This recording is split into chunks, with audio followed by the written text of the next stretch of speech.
73세 채말자는 서울 변두리 낡은 다세대 주택 2층에서 혼자 살고 있었다. 남편이 세상을 떠난 지 벌써 15년. 그 세월 동안 그녀는 단 하루도 자신을 위해 살아본 적이 없었다. 아침 5시면 어김없이 일어나 김치찌개를 끓이고 아들 네 집에 반찬을 가져다 주는 게 일상이었다. 무릎은 이미 망가져서 계단을 오르내릴 때마다 욱신거렸지만 그녀는 한 번도 아프다는 말을 입 밖에 내지 않았다. 아들 부부에게 폐를 끼치고 싶지 않았기 때문이다.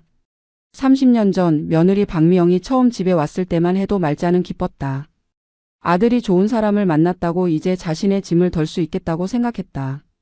하지만 결혼식이 끝난 다음 날부터 미영의 태도는 달라졌다. 시어머니를 대하는 그녀의 눈빛은 차갑고 날카로웠다. 말자가 무엇을 해도 흠을 잡았고 밥을 해도 짜다고 싱겁다고 불평했다. 아들은 그런 아내의 편만 들었다. 말자는 입을 다물었다. 가정의 평화를 지키기 위해서는 자신이 참는 수밖에 없었다. 손주 김준혁이 태어난 날 말자는 생전 처음으로 삶의 의미를 다시 찾았다. 작고 붉은 얼굴로 울음을 터뜨리는 아기를 안았을 때 그녀의 가슴은 뜨거웠다. 이 아이만큼은 제대로 키우고 싶었다. 며느리가 직장에 복귀하자 말자는 아침부터 저녁까지 손주를 돌봤다. 기저귀를 갈고 분유를 먹이고 밤새 울음을 달래며 등을 토닥였다. 허리는 더 굽어졌고 손가락 관절은 퉁퉁 부어올랐지만 그녀는 행복했다. 준혁이 자신을 보며 환하게 웃을 때마다 모든 고통이 보상받는 것 같았다. 하지만 준혁이 초등학교에 들어가면서부터 상황은 또 달라졌다. 며느리는 말자에게 더 이상 손주를 맡기지 않았다. 학원 스케줄이 빡빡하다는 이유였지만 사실은 말자가 손주를 망칠까봐 두려웠던 것이다. 촌스럽고 배운 것 없는 시어머니가 손주에게 나쁜 영향을 줄 거라고 생각했다. 말자는 한 달에 한두 번 명절 때나 손주를 볼 수 있었다. 만날 때마다 준혁은 할머니를 어색하게 대했다. 스마트폰만 들여다보며 할머니의 말에는 대답도 제대로 하지 않았다. 그렇게 세월은 흘렀고 준혁은 어느새 30이 되었다. 대기업에 취직하고 좋은 사람을 만나 결혼을 앞두고 있다는 소식을 들었을 때 말자는 눈물이 났다. 자신이 기저귀를 갈아주고 밤새 재운 그 아기가 이제 한 가정을 꾸리게 되었다는 사실이 믿기지 않았다. 손주가 행복하게 살 수 있다면 자신은 더 이상 바랄 게 없었다. 어느 봄날 오후 며느리 미영이 말자의 집에 찾아왔다. 명절도 아닌데 며느리가 방문한 것은 몇 년 만의 일이었다. 현관문을 열고 들어선 미영은 짐짓 밝은 표정으로 가방에서 봉투 하나를 꺼냈다. 청첩장이었다. 준혁이 드디어 결혼한다며 날짜와 장소를 알려주기 위해 왔다고 했다. 말자는 떨리는 손으로 봉투를 받아들었다. 손주의 결혼식, 그것은 자신의 인생에서 가장 기다려온 순간이었다.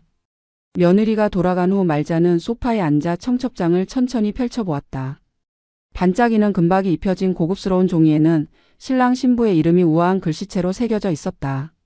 아래쪽에는 양가 부모의 이름이 나란히 적혀 있었다. 신랑 측 부모로 김철수와 박미영, 신부 측 부모로 이정우와 한수진. 말자는 자신의 이름을 찾기 위해 청첩장을 위아래로 훑어봤다. 하지만 아무리 봐도 조모 채말자라는 이름은 어디에도 없었다. 뒷면도 확인했지만 마찬가지였다. 그저 하객 주차 안내와 식장 약도만 그려져 있을 뿐이었다. 말자의 손이 떨렸다. 청첩장을 쥔 손가락 끝이 하얗게 질렸다. 이게 무슨 일인가? 30년 가까이 손주를 키우고 밤새 열병에 시달리는 아이를 안고 병원을 오가고 하루도 빠짐없이 유치원 앞에서 기다렸던 그 할머니의 이름이 손주 결혼식 청첩장에서 완전히 지워져 있었다. 며느리는 분명 알고 있었을 것이다. 청첩장을 만들 때 조부모 이름을 넣을 수도 있다는 것을. 하지만 의도적으로 빼버린 것이다. 말자는 가슴이 먹먹했다. 울음이 나오지도 않았다. 그저 청첩장을 무릎 위에 놓고 한참을 멍하니 앉아 있었다. 저녁이 되어서야 말자는 겨우 정신을 차렸다. 부엌으로 가서 냉장고를 열었지만 아무것도 먹고 싶지 않았다. 식탁에 앉아 물 한 잔을 마시며 다시 한번 청첩장을 펼쳤다. 혹시 자신이 잘못 본 건 아닐까 하는 희망을 품고. 하지만 결과는 같았다. 조모 채말자는 존재하지 않았다. 이 가족의 역사에서 그녀는 철저히 삭제된 사람이었다. 그날 밤 말자는 잠을 이루지 못했다. 천장을 바라보며 눈물 없이 울었다. 자신의 인생이 이렇게 헛된 것이었나 하는 생각에 가슴이 터질 것 같았다. 결혼식 날 아침 말자는 새벽 4시에 눈을 떴다. 한숨도 제대로 자지 못했다. 어젯밤 내내 청첩장을 들여다보며 자신이 무엇을 잘못했는지 곰곰이 생각해봤지만 답은 나오지 않았다. 그저 자신이 며느리 눈 밖에 난 시어머니라는 것, 그리고 이 가족에게 있으나 마나 한 존재라는 사실만 확인했을 뿐이었다. 하지만 그래도 손주의 결혼식은 가야 했다. 이름이 없더라도 초대받지 못한 사람이더라도 손주가 새 인생을 시작하는 날을 지켜봐야 했다. 말자는 옷장에서 10년 전 장만한 검은색 한복을 꺼냈다. 구겨진 저고리를 다리미로 조심스럽게 폈다. 거울 앞에 서서 머리를 빗고 화장을 했다. 하얗게 센 머리를 뒤로 단정히 묶고 입술에 연한 붉은색 립스틱을 발랐다. 거울 속의 자신은 늙고 초라했지만 오늘만큼은 최선을 다해 단정하게 보이고 싶었다. 손주가 자랑스러워할 만한 할머니가 되고 싶었다. 식장은 강남의 한 특급 호텔이었다. 말자는 지하철을 타고 2시간을 이동했다. 무릎이 아팠지만 택시를 탈 형편은 되지 않았다. 호텔 앞에 도착했을 때 이미 많은 하객들이 모여 있었다. 고급 승용차에서 내리는 사람들, 명품 옷을 입고 화려하게 차려입은 여자들. 말자는 그 사이에서 한없이 작아졌다. 검은 한복을 입은 자신이 마치 시대에 뒤떨어진 사람처럼 느껴졌다. 식장 입구에서 며느리 미영이 하객들을 맞이하고 있었다. 화려한 드레스를 입고 환하게 웃으며 사람들과 인사를 나누는 그녀는 마치 주인공 같았다. 말자가 다가가자 미영의 얼굴이 살짝 굳었다. 하지만 곧바로 억지 미소를 지으며 말했다. 어머니 오셨어요. 안쪽 구석에 자리 마련해뒀으니까 거기 앉으세요. 말자는 고개를 끄덕이고 안으로 들어갔다. 식장은 눈부시게 화려했다. 천장에는 크리스털 샹들리에가 달려 있었고 벽면에는 신랑 신부의 대형 사진이 걸려 있었다. 하얀 장미로 가득 채워진 단상은 마치 꿈속 같았다. 하객들은 대부분 앞쪽 중앙에 앉았다. 친척들, 회사 동료들, 친구들이 자리를 채우며 웃고 떠들었다. 말자는 식장 맨 뒤 구석 거의 벽에 붙어 있는 자리에 앉았다. 그곳은 조명도 어두웠고 단상이 제대로 보이지도 않았다.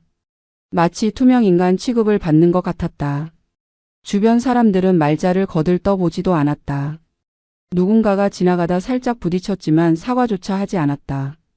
말자는 무릎 위에 손을 가지런히 모으고 조용히 앉아 있었다. 가슴 속에서는 무언가가 쿵쾅거렸지만 겉으로는 아무 표정도 짓지 않았다. 드디어 식이 시작되었다. 웅장한 음악이 울려 퍼지고 양가 부모가 입장했다. 사회자가 마이크를 잡고 외쳤다. 신랑의 아버지 김철수님, 어머니 박미영님 입장하십니다. 모든 하객들이 박수를 쳤다. 말자의 아들 철수와 며느리 미영이 레드카펫을 밟으며 걸어 들어왔다. 두 사람은 환하게 웃으며 손을 흔들었다. 이어서 신부 측 부모도 입장했다. 식장은 함성과 박수로 가득 찼다. 하지만 조부모 입장은 없었다. 사회자는 조부모에 대한 언급조차 하지 않았다. 마치 그런 존재 자체가 없는 것처럼. 말자는 주먹을 꽉 쥐었다. 손톱이 손바닥에 파고들 정도로 세게 쥐었지만 아픈 줄도 몰랐다. 가슴이 터질 것 같았다. 자신은 지금 여기에 앉아 있는데 왜 아무도 자신을 보지 않는 걸까? 30년 가까이 손주를 키우고 밤새 울음을 달래고 아플 때마다 병원에 데려갔던 그 할머니가 지금 이 순간 완전히 투명 인간이 되어 있었다. 신랑 신부가 입장했다.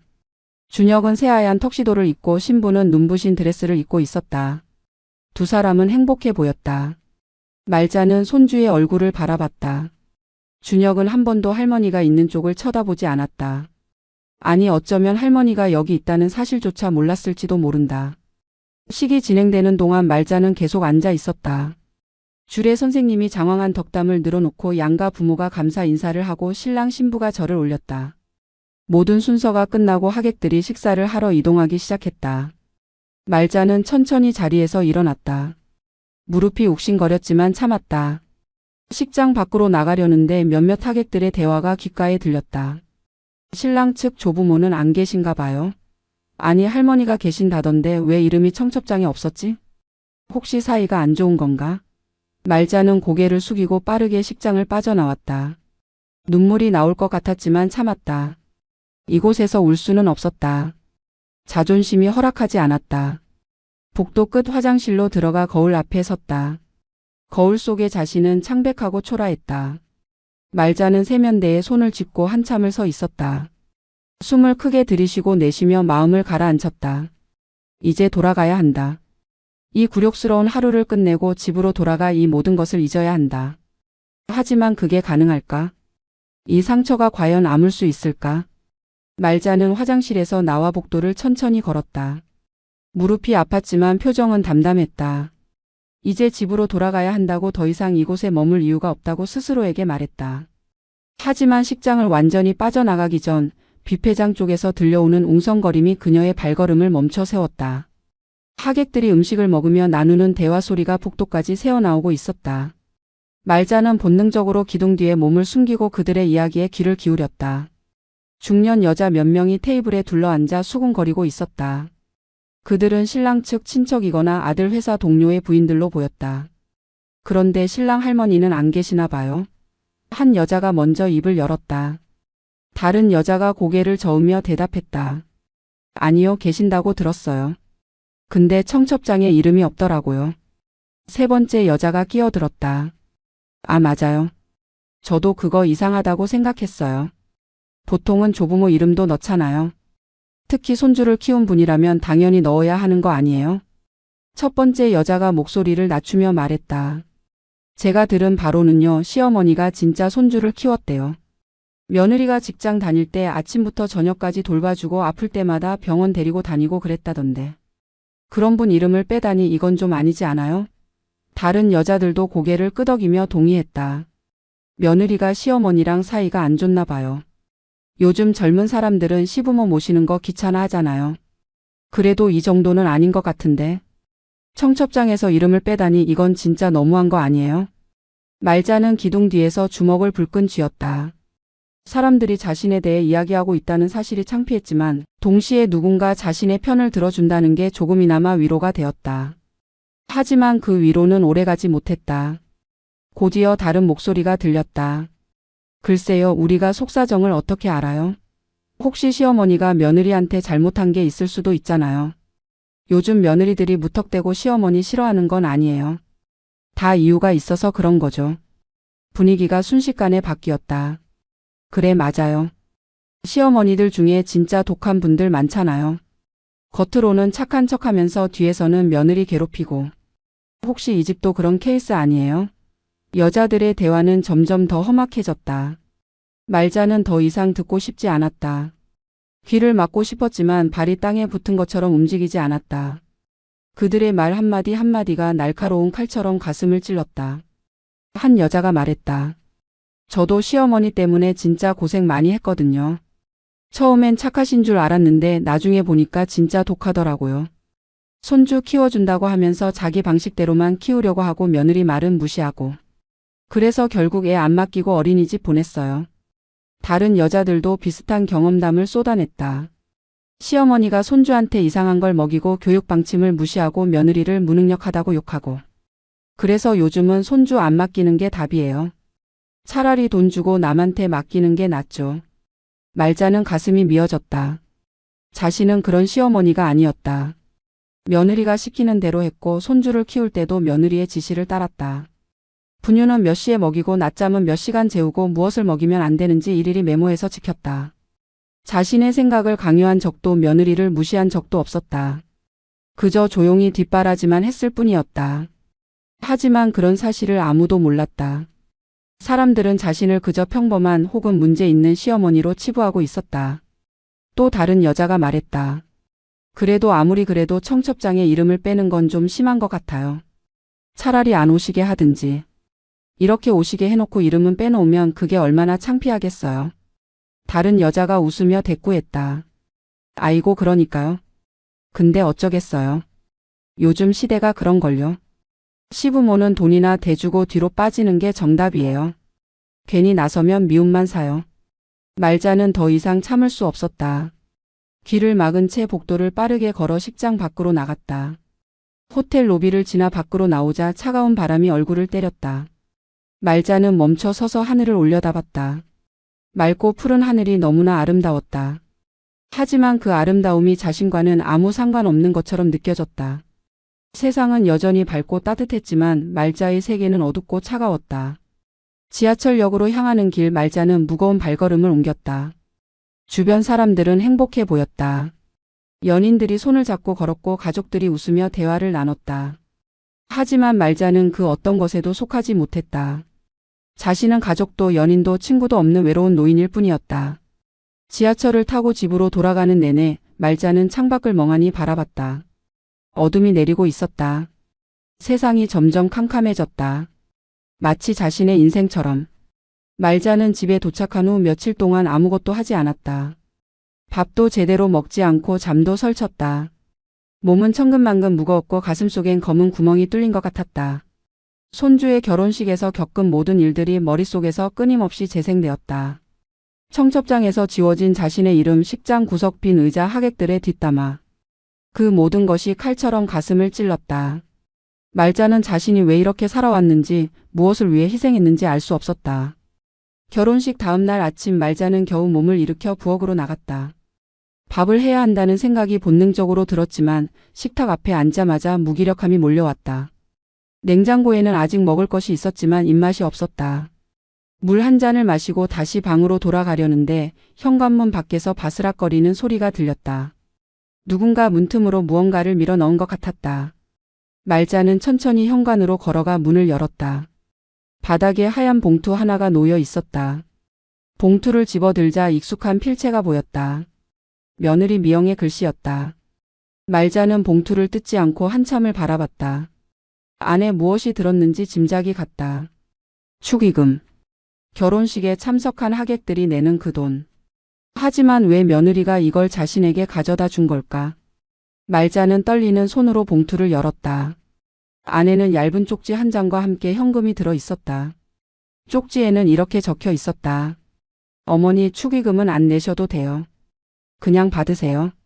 말자는 쪽지를 읽고 또 읽었다. 그 짧은 문장 속에 담긴 의미가 처음에는 이해되지 않았다. 하지만 곧 깨달았다. 이것은 배려가 아니었다. 이것은 시혜였고 동시에 선언이었다. 당신은 가족이 아니니까 축의금도 낼 필요 없다는 것. 당신은 그저 피를 나눈 먼 친척일 뿐 우리 가족의 일원이 아니라는 것. 며느리는 자신에게 돈을 돌려주는 것으로 마지막 남은 연결고리마저 끊어버린 것이었다. 말자는 봉투를 꽉 쥐고 주저앉았다. 눈물이 나올 것 같았지만 나오지 않았다. 울음조차 말라버린 것 같았다. 자신이 30년 가까이 헌신한 가족은 이제 자신을 완전히 버렸다. 청첩장에서 이름을 지우고 결혼식에서 존재를 무시하고 이제는 돈으로 마지막 인연까지 정리하려는 것이다. 말자는 쪽지를 구겨서 던져버렸다. 현금도 바닥에 내동댕이 쳤다. 하지만 그 분노도 금방 사라지고 남은 건 깊은 허무함 뿐이었다. 그날 오후 말자는 소파에 앉아 멍하니 벽을 바라봤다. 시계 소리만이 고요한 방 안을 채웠다. 똑딱똑딱. 시간은 흘러갔지만 말자의 시간은 멈춰 있었다. 자신의 인생이 무엇이었나? 21살에 결혼해서 남편을 위해 살고 아이를 낳아 키우고 며느리를 맞아들이고 손주를 돌보고. 그렇게 50년을 살았지만 결국 남은 건 아무것도 없었다. 사랑받지도 존중받지도 못하는 늙은 여자 하나만 덩그러니 남아있을 뿐이었다. 저녁이 되어 배가 고팠지만 밥을 짓지 않았다. 그냥 라면 하나를 끓여 먹었다. 뜨거운 국물을 한 입 떠먹는데 짠맛이 입안을 가득 채웠다. 말자는 숟가락을 내려놓고 고개를 떨구었다. 눈물이 그릇 속으로 뚝뚝 떨어졌다. 이제야 울음이 나왔다. 참고 또 참았던 울음이 터져 나왔다. 말자는 식탁에 엎드려 한참을 울었다. 아무도 듣지 않는 울음, 아무도 위로하지 않는 슬픔. 그녀는 혼자였다. 며칠이 지났지만 아무도 찾아오지 않았다. 아들도 며느리도 손주도. 전화 한 통 없었다. 결혼식이 끝나고 신혼여행을 갔을 테니 돌아오면 연락이 오겠거니 생각했지만 일주일이 지나도 아무 소식이 없었다.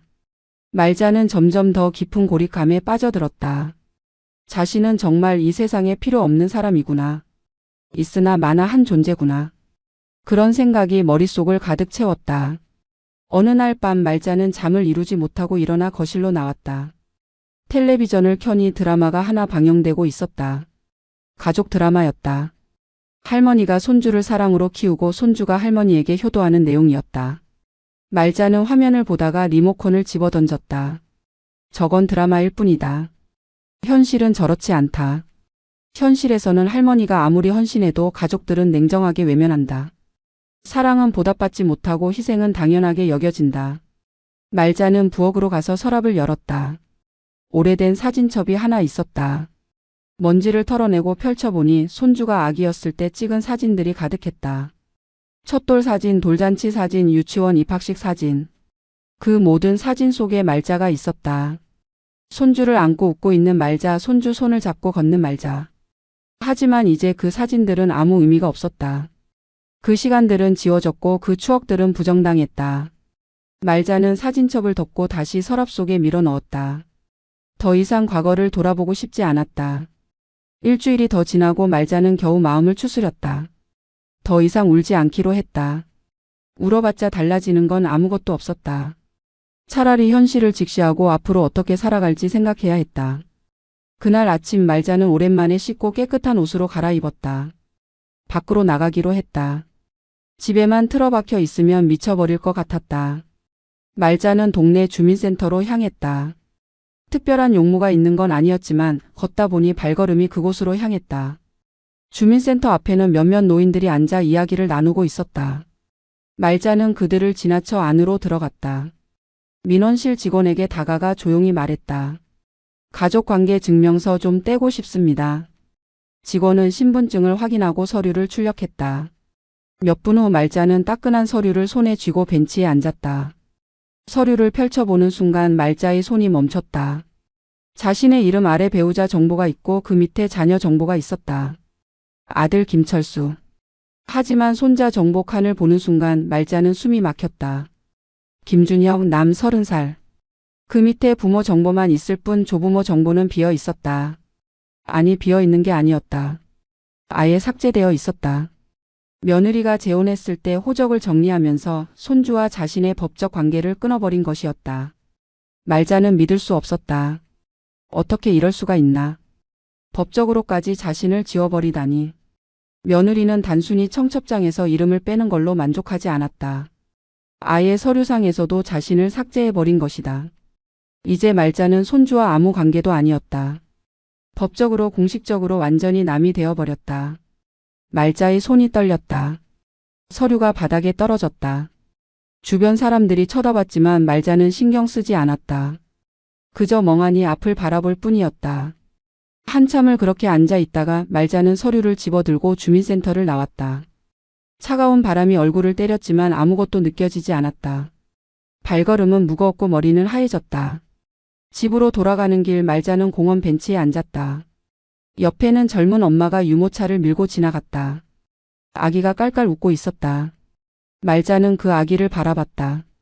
저 아기도 크면 자신의 할머니를 지워버릴까? 사랑과 희생을 당연하게 여기고 노인을 짐처럼 대할까? 말자는 서류를 다시 펼쳐봤다. 빈칸이 너무나 명확했다. 조부모 최말자. 그 이름은 어디에도 없었다. 마치 처음부터 존재하지 않았던 것처럼. 말자는 서류를 접어서 가방에 넣었다. 이제 알았다. 자신은 정말로 아무것도 아니라는 것을. 30년 가까이 헌신했지만 결국 남은 건 빈칸뿐이라는 것을. 집으로 돌아온 말자는 식탁에 앉아 오래된 수첩을 꺼냈다. 거기에는 손주를 키우며 적어뒀던 기록들이 가득했다. 첫 이유식을 먹은 날, 첫 걸음을 뗀 날, 첫 말을 한 날. 그 모든 순간들을 말자는 빠짐없이 기록했다. 하지만 이제 그 기록들은 무의미했다. 손주는 할머니를 기억하지 않을 것이고 그 추억들은 말자 혼자만의 것이 될 터였다. 말자는 수첩을 덮고 깊은 한숨을 내쉬었다. 그날 밤 말자는 잠들지 못하고 천장을 바라봤다. 머릿속에는 온갖 생각들이 뒤엉켰다. 왜 자신은 이렇게 살아야 했을까? 왜 사랑하는 사람들에게 버림받아야 했을까? 자신이 무엇을 잘못했기에 이런 대가를 치러야 하는 걸까? 하지만 아무리 생각해도 답은 나오지 않았다. 그저 자신이 너무 착하게 살았다는 것, 너무 많이 참았다는 것만 깨달았을 뿐이었다. 새벽이 되어서야 말자는 결심했다. 더 이상 이렇게 살지 않겠다고. 다른 사람을 위해 희생하지 않겠다고. 이제부터는 자신을 위해 살겠다고. 남은 인생이 얼마나 될지 모르지만 그 시간만큼은 자신을 위해 쓰겠다고. 말자는 눈을 감았다. 이제 새로운 시작이었다. 채말자라는 이름이 지워진 그곳에서 다시 시작하는 것이었다. 며칠 후 말자는 낡은 버스를 타고 경기도 외곽으로 향했다. 남편이 살아있을 때 장만한 작은 밭이 그곳에 있었다. 남편은 은퇴 후 농사를 짓겠다며 허름한 땅을 샀지만 결국 그 꿈을 이루지 못하고 세상을 떠났다. 그 후 15년 동안 그 땅은 방치되어 있었다. 말자는 한 번도 그곳에 가보지 않았다. 갈 이유가 없었고 갈 마음도 없었다. 하지만 이제는 달랐다. 그 땅이 자신의 유일한 재산이라는 것을, 그리고 그 땅으로 무언가를 할 수 있다는 것을 깨달았다. 버스에서 내려 좁은 길을 한참 걸어가자 잡초로 뒤덮인 밭이 나타났다. 크기는 약 100평 정도.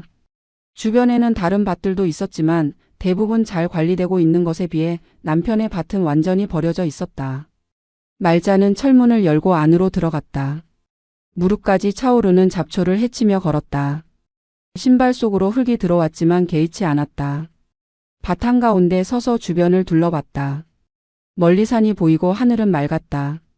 이곳은 서울과 달리 조용하고 평화로웠다. 말자는 땅에 쪼그리고 앉아 흙을 한 줌 집어쥐었다. 차갑고 축축한 흙이 손 안에서 부서졌다. 남편이 이 흙을 만지며 무슨 생각을 했을까? 어떤 꿈을 꿨을까? 말자는 알 수 없었다. 남편은 말이 없는 사람이었고 자신의 감정을 잘 드러내지 않았다. 한참을 앉아 있다가 말자는 일어섰다. 밭 구석에 작은 창고가 하나 있었다. 녹슨 자물쇠를 열고 문을 여니 낡은 농기구들이 어지럽게 놓여 있었다. 사홈이 낙. 모두 먼지로 뒤덮여 있었지만 아직 쓸만해 보였다. 말자는 호미 하나를 집어들고 다시 밭으로 나왔다. 잡초를 뽑기 시작했다. 처음에는 힘들었지만 점점 리듬을 타기 시작했다. 땀이 이마에 맺혔고 손에 물집이 생겼지만 멈추지 않았다. 해가 기울 때까지 말자는 일했다. 밭의 절반 정도를 정리했을 때 온몸이 욱신거렸다. 허리를 펴고 하늘을 올려다봤다. 노을이 지고 있었다. 붉은 하늘이 너무나 아름다웠다. 말자는 오랜만에 미소 지었다. 이상했다. 몸은 고됐지만 마음은 한결 가벼웠다. 아무도 자신을 평가하지 않고 아무도 자신을 무시하지 않는 이곳에서 말자는 처음으로 자유로움을 느꼈다. 집으로 돌아온 말자는 샤워를 하고 간단히 저녁을 먹었다. 그리고 책상 앞에 앉아 생각에 잠겼다. 그 땅을 어떻게 할 것인가? 처음에는 손주에게 물려주려고 했다. 비록 청첩장에서 이름이 지워지고 가족관계 증명서에서 삭제되었지만 그래도 손주가 자신의 유일한 혈육이니까. 하지만 이제는 마음이 바뀌었다. 왜 자신을 지운 사람에게 재산을 물려줘야 하는가? 왜 자신을 무시한 사람에게 유산을 남겨야 하는가? 말자는 서랍에서 낡은 등기 부등본을 꺼냈다. 그 땅의 시세를 알아보기 위해 며칠 전 떼어놨던 서류였다. 최근 몇 년 사이 그 지역이 개발되면서 땅값이 크게 올랐다. 100평짜리 밭이 이제는 몇억 원의 가치를 가지게 된 것이다. 말자는 놀랐다. 자신이 이런 재산을 가지고 있었다는 사실을. 그리고 그 재산을 어떻게 처리할지 결정할 권리가 자신에게 있다는 사실을. 그날 밤 말자는 오랜만에 깊은 잠에 빠졌다. 꿈을 꿨다. 남편이 나타나 미소 지으며 말했다. 당신 좋을 대로 하세요. 당신 인생이니까요. 말자는 꿈속에서 울었다. 남편이 그리웠다. 남편이 살아 있었다면 이런 일들이 일어나지 않았을 텐데. 하지만 남편은 이미 세상에 없었고 말자는 혼자 모든 것을 결정해야 했다. 다음 날 아침 말자는 마음을 굳혔다. 그 땅은 손주에게 주지 않기로 했다. 자신을 지운 사람에게는 아무것도 주지 않을 것이다. 대신 다른 방법을 찾기로 했다. 어떻게든 그 땅을 의미 있게 쓰겠다고 자신의 인생이 헛되지 않았다는 것을 증명하겠다고 다짐했다. 말자는 옷을 갈아입고 밖으로 나갔다. 이제부터는 자신을 위한 싸움이 시작되는 것이었다. 한 달이 지났다. 말자는 매주 밭에 가서 땅을 가꿨다. 잡초를 뽑고 흙을 고르고 씨앗을 뿌렸다. 상추, 고추, 토마토. 작은 텃밭을 만들었다. 농사일은 힘들었지만 말자는 행복했다. 누군가를 위해서가 아니라 자신을 위해 일하는 것. 그것만으로도 충분한 의미가 있었다. 손에 굳은 살이 박이고 피부는 햇볕에 그을렸지만 말자는 전보다 훨씬 건강해 보였다. 어느 날 오후 말자가 밭에서 일하고 있을 때 낯선 차 한 대가 좁은 길로 들어왔다. 말자는 고개를 들어 차를 바라봤다. 검은색 세단이었고 서울 번호판이 달려 있었다. 차가 멈추고 문이 열렸다. 그곳에서 내린 사람은 다름 아닌 손주 준혁이었다. 말자는 깜짝 놀랐다. 손주가 어떻게 이곳을 찾아왔을까? 며느리가 알려줬을 리 없는데. 준혁은 어색한 표정으로 밭 쪽으로 걸어왔다. 정장 차림에 구두를 신고 있어서 흙길을 걷는 게 불편해 보였다. 말자는 호미를 내려놓고 일어섰다. 두 사람은 한참을 서로 바라만 봤다. 침묵이 흘렀다. 준혁이 먼저 입을 열었다. 할머니 여기 계셨네요. 찾기 힘들었어요. 말자는 대답하지 않고 그저 손주를 바라봤다. 준혁의 얼굴은 여인 것 같았고 눈가에는 다크서클이 짙었다. 준혁이 한 걸음 다가왔다. 말자는 본능적으로 한 걸음 뒤로 물러났다. 준혁은 그 모습을 보고 괴로운 표정을 지었다. 할머니 죄송해요. 청첩장 일 때문에 온 거예요. 저 정말 몰랐어요. 엄마가 할머니 이름을 뺀 줄 몰랐어요. 준혁의 목소리는 떨리고 있었다. 하지만 말자는 여전히 침묵했다. 그 침묵이 준혁에게는 칼보다 날카로웠다. 준혁이 계속 말했다. 엄마가 할머니는 지방에 계시고 몸이 안 좋아서 결혼식에 못 오신다고 했어요. 그래서 저는 당연히 청첩장에 이름을 안 넣은 줄 알았어요. 근데 결혼식 날 할머니가 오셨다는 걸 나중에 알았어요. 하객 중 한 분이 저한테 물어보셔서. 그때 진짜 충격받았어요. 준혁은 눈물을 글썽였다. 하지만 말자는 여전히 무표정했다. 말자가 드디어 입을 열었다. 그래서? 이제 와서 사과하러 온 거니? 한 달이 넘도록 연락 한 통 없다가 이제 와서 미안하다고 하면 다 용서가 되는 거니? 말자의 목소리는 차갑고 낮았다. 준혁은 고개를 숙였다. 할머니 정말 죄송해요. 변명의 여지가 없어요. 제가 엄마한테 확인했어야 했는데 저도 바쁘다는 핑계로 신경 안 썼어요. 다 제 잘못이에요. 말자는 준혁을 한참 바라보다가 한숨을 내쉬었다. 그리고 조용히 말했다. 내가 알든 모르든 이제는 상관없다. 이미 끝난 일이고 나는 더 이상 너희 가족이 아니니까. 가족관계 증명서에서도 내 이름은 지워졌더구나. 내 엄마가 잘했다. 이제 나는 정말로 남이 됐으니까. 준혁의 얼굴이 창백해졌다. 할머니 그건 엄마가 재혼할 때 서류를 정리하면서. 저도 몰랐어요. 진짜로 몰랐다고요. 말자는 고개를 저었다. 알았든 몰랐든 이제 중요하지 않아. 너는 내 인생 살고 나는 내 인생 살면 돼. 우리는 이제 남이니까. 준혁은 더 이상 참지 못하고 눈물을 흘렸다. 남자가 사람들 앞에서 우는 모습을 말자는 처음 봤다. 할머니 제발요. 저 진짜 후회하고 있어요. 결혼식 끝나고 아내랑 싸웠어요. 왜 할머니를 그렇게 대했냐고 왜 이름을 청첩장에 안 넣었냐고. 아내도 몰랐대요. 엄마가 다 알아서 한 거래요. 말자는 쓴 웃음을 지었다. 그래 내 엄마가 다 알아서 했겠지. 30년 동안 그래 왔으니까. 나는 늘 짐이었고 눈의 가시였으니까. 이제 와서 후회한다고 해도 소용없어. 이미 다 끝났어. 준혁은 무릎을 꿇었다. 할머니 제발 용서해 주세요. 제가 잘못했어요. 제가 더 신경 썼어야 했는데 제가 할머니를 챙겼어야 했는데. 준혁의 목소리는 절규에 가까웠다. 말자는 손주가 무릎 꿇은 모습을 보며 가슴이 아팠다. 하지만 동시에 화도 났다. 이제 와서 무릎을 꿇는다고 해서 지난 30년의 무시와 냉대가 사라지는 건 아니었다. 청첩장에서 지워진 이름이 결혼식장 구석. 빈 의자가 하객들의 뒷담화가 가족관계 증명서에 빈칸이 사라지는 건 아니었다. 말자는 준혁에게 등을 돌리고 말했다. 이제 돌아가라. 나는 괜찮으니까 걱정 말고. 내 인생이나 잘 살아. 준혁은 일어서지 않았다. 할머니 제가 보상할게요.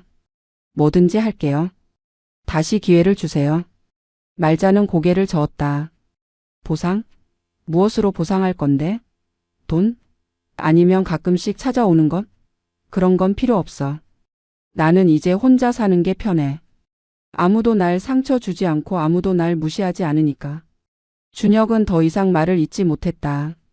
그저 고개를 숙이고 흐느낄 뿐이었다. 한참의 침묵 후 말자가 다시 입을 열었다. 그래 이제 알았으면 됐다. 내가 몰랐다는 것도 알았고 후회한다는 것도 알았어. 그걸로 충분해. 이제 돌아가. 준혁은 천천히 일어섰다. 눈물로 얼룩진 얼굴로 말자를 바라봤다. 할머니 저 다시 올게요. 계속 찾아올게요. 말자는 대답하지 않았다. 준혁은 터벅터벅 차로 돌아갔고 차 문을 닫고 시동을 걸었다. 말자는 그 모습을 묵묵히 지켜봤다. 차가 멀어져 가고 먼지만 날리는 좁은 길에 말자 혼자 남았다. 말자는 다시 호미를 들고 밭으로 돌아갔다. 하지만 손이 떨려서 일이 되지 않았다. 결국 주저앉아 하늘을 올려다봤다. 구름이 천천히 흘러가고 있었다. 손주가 찾아온 것이 기뻤을까 아니면 괴로웠을까? 말자는 자신의 감정조차 알 수 없었다. 그저 복잡하고 혼란스러웠다. 오랜 시간 동안 쌓인 상처가 한순간에 사과로 치유될 수 없다는 것을 말자는 너무나 잘 알고 있었다. 준혁의 방문 이후 말자는 더욱 깊은 고민에 빠졌다. 밤마다 잠을 설치며 생각했다.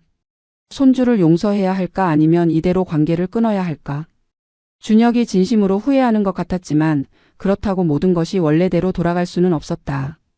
말자의 마음속 깊은 곳에는 여전히 분노와 상처가 자리 잡고 있었다. 일주일 후 말자는 법률사무소를 찾았다.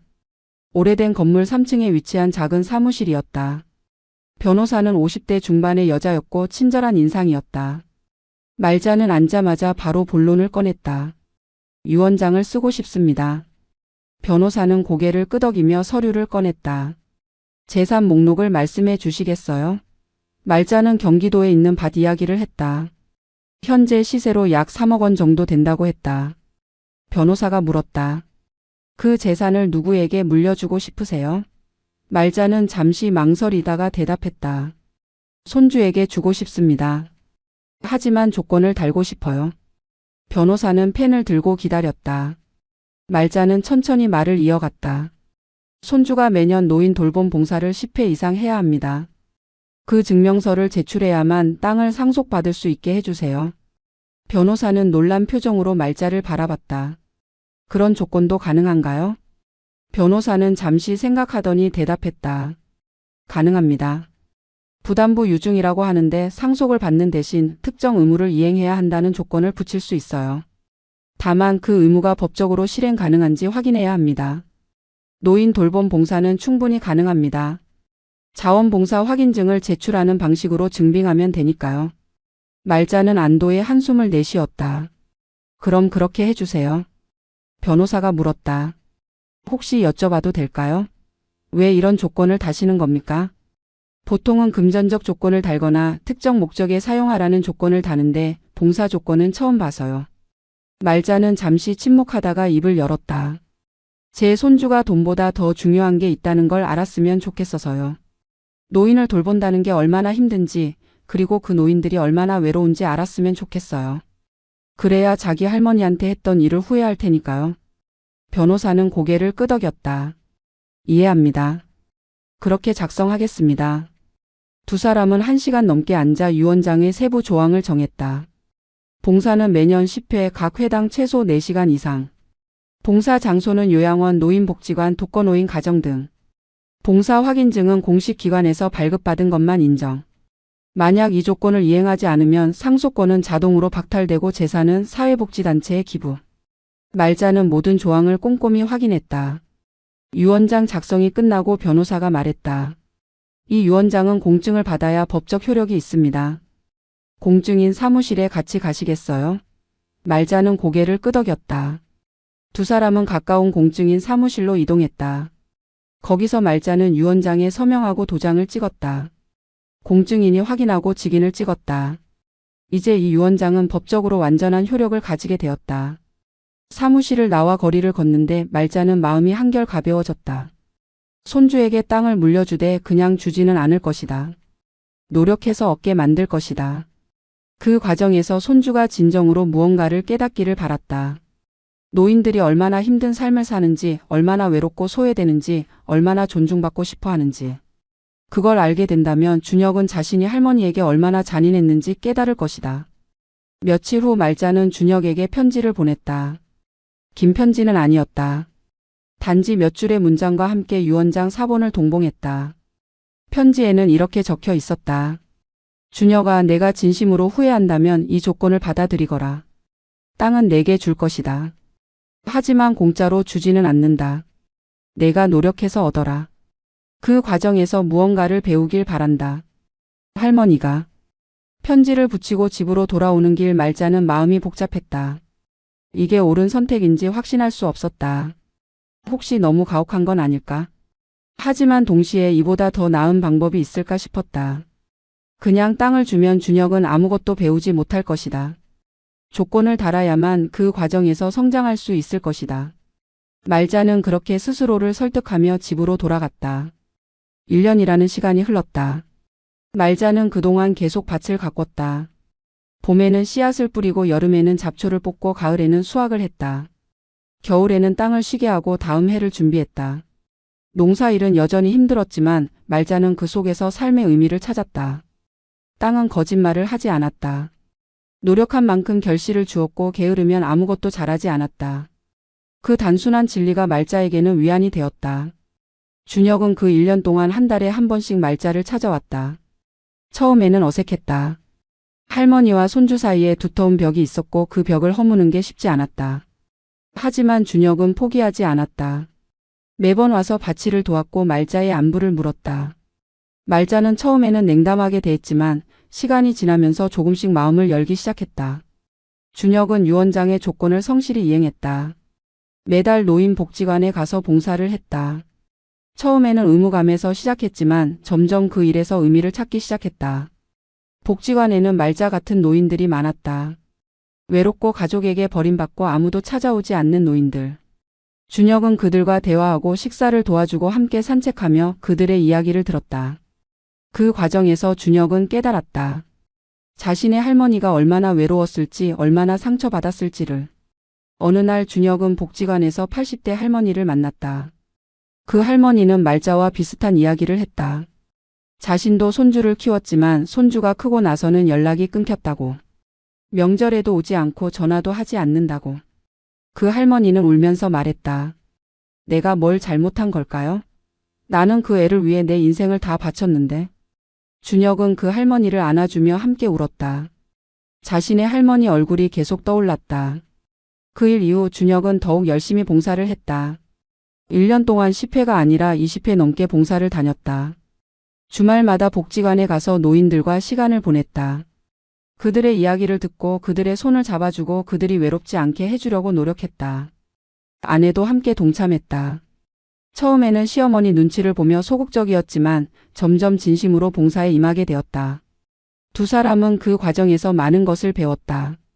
1년이 지난 어느 봄날 준혁과 아내가 말자를 찾아왔다. 이번에는 들뜬 표정이었다. 할머니, 좋은 소식이 있어요. 말자는 궁금한 표정으로 두 사람을 바라봤다. 준혁의 아내가 먼저 말했다. 할머니, 저희 아기가 생겼어요.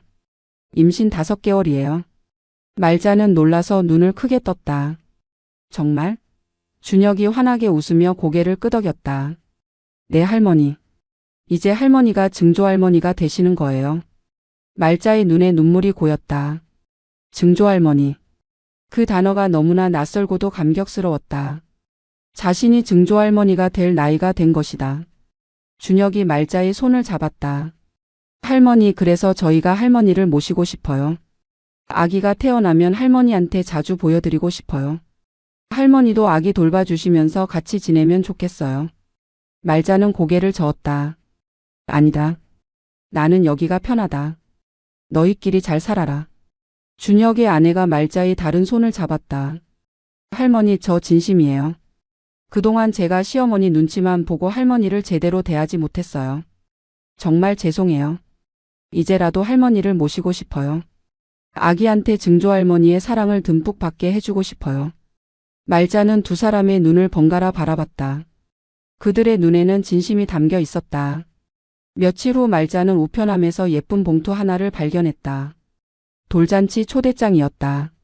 아직 아기가 태어나지도 않았는데 벌써 초대장이 왔다는 게 이상했지만 말자는 봉투를 조심스럽게 열었다.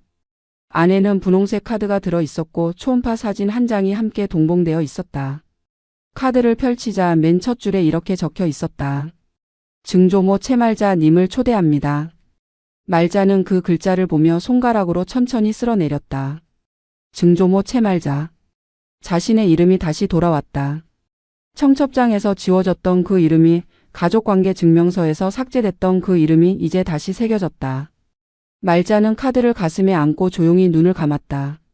눈물이 흘러내렸지만 이번에는 슬픈 눈물이 아니었다. 감격의 눈물이었다.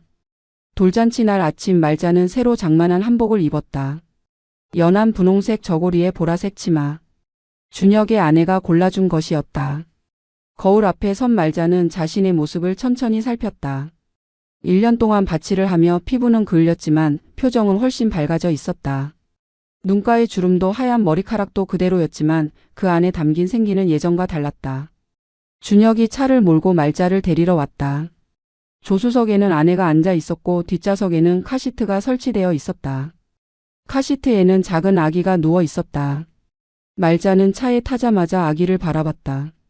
작고 붉은 얼굴, 꼭 쥔 작은 주먹. 말자의 가슴이 뜨거워졌다. 아기의 이름은 김희자였다. 말자의 이름에서 한 글자를 따온 것이었다. 차가 출발하고 준혁이 백미러로 말자를 바라보며 말했다. 할머니, 희자 이름 어때요? 할머니 이름에서 따왔어요. 말자는 눈물을 참으며 대답했다. 좋다. 아주 좋다. 준혁의 아내가 돌아보며 말했다. 할머니, 희자가 할머니를 닮았으면 좋겠어요.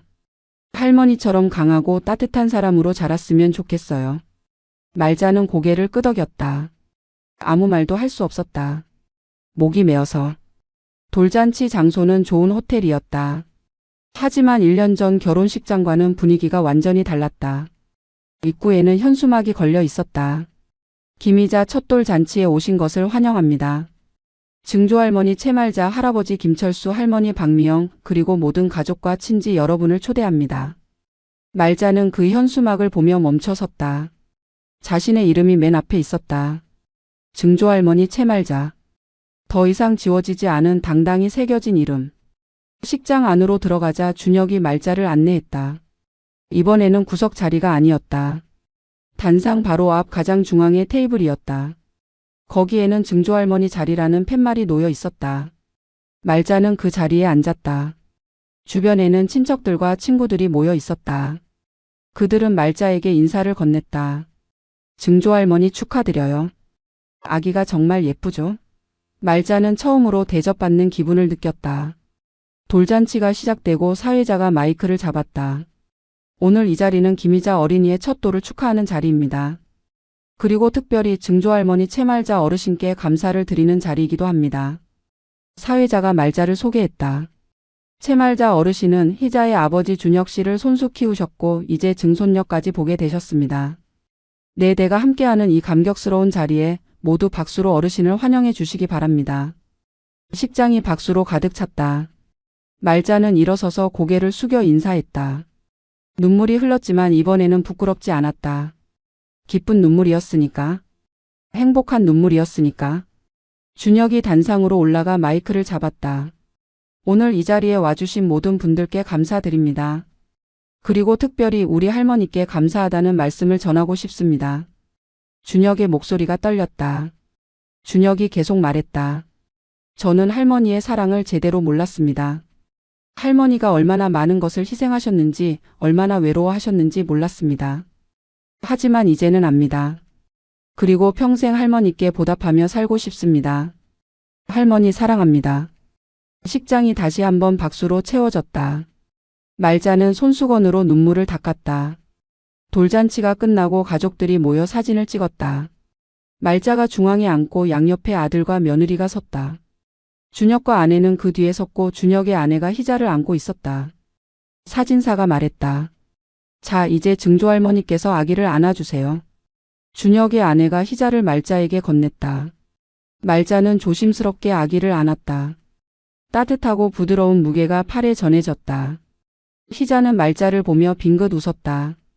아직 이가 나지 않은 잇몸을 드러내며 천진하게 웃는 모습이 너무나 사랑스러웠다. 말자는 아기의 작은 손을 만졌다. 보드랍고 따뜻한 손. 이 작은 생명이 자신의 증손녀라는 사실이 믿기지 않았다.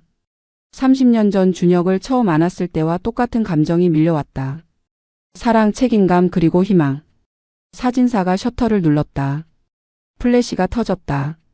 그 순간이 영원히 기록되었다. 네 대가 함께한 순간. 증조할머니, 할아버지, 할머니, 아버지, 어머니, 그리고 아기. 모두가 웃고 있었다. 진심으로 행복한 표정이었다. 말자도 웃고 있었다. 1년 전 결혼식 때와는 완전히 다른 미소였다. 그때는 억지로 지었던 미소였지만 지금은 진심에서 우러나오는 미소였다.